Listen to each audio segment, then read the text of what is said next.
There was also a huge stadium for the Olympic Games built in the city, and the irony of it is that this later became one of the locations where a lot of martyrs actually got killed. Good day to everyone watching. My name is JC and I share spiritual truth so that we can learn to worship God in spirit and in truth. Today we are looking at the second church from the book of Revelation. If you missed my first video, that was about Ephesus, and Ephesus is the first church, or the original apostolic church.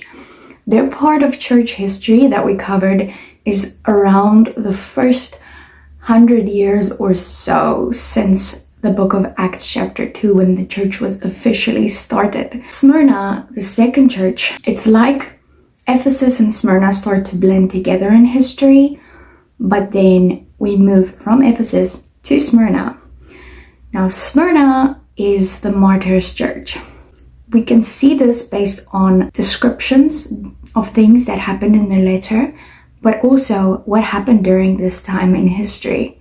And they cover a very specific time in history, which is until the year 313 specifically. Their letter is covered in Revelation chapter 2, verse 8 to 11, so it's not very long, you can go read that.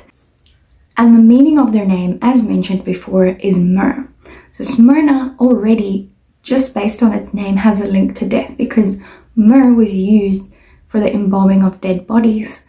And it's also one of the 3 gifts that was given to Jesus as a baby to signal his future death. Now, if you look at the physical location of where Smyrna was, you'd never say that it would be a church that would have to do with persecution or anything harsh, because it was located in an absolutely beautiful port city, very similar to Ephesus. It was actually just north of Ephesus and also part of the trade route.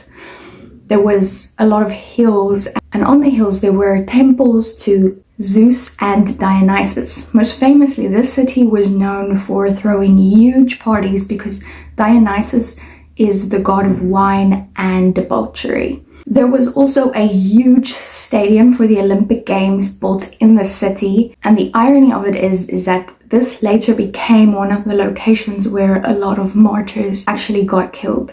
One of them is the church father Polycarp. Today, the Agora of Smyrna still exists. Now, an Agora was like a marketplace or a meeting place from back in the day, and it actually still exists today in Izmir in Turkey, which the modern day city of Izmir was actually built on top of Smyrna.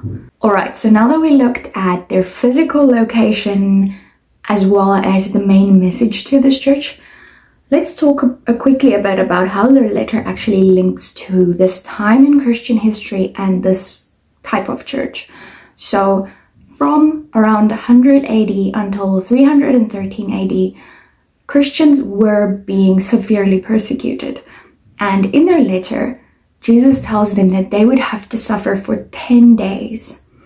What we know about this time of history is that there were actually 10 major persecutions. You can go look them up in history, and they were actually very well-known events.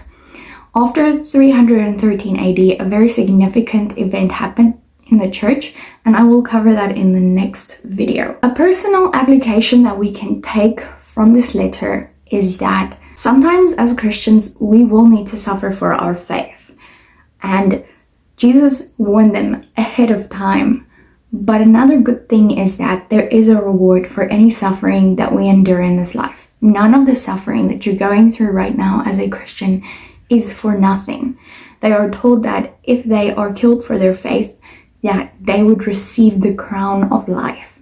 And that is an eternal reward, which is worth way more than any silver or gold in this life. I hope this has given you some more insight into this time in history and made you more interested in studying up about these churches, because we can literally see the entire history of the church played out in these letters. We're only at church number 2 now, but I will explain the rest and why we are currently living in the time of the church of Laodicea. So stay tuned for the next 2 videos and give this video a like if you actually did enjoy it.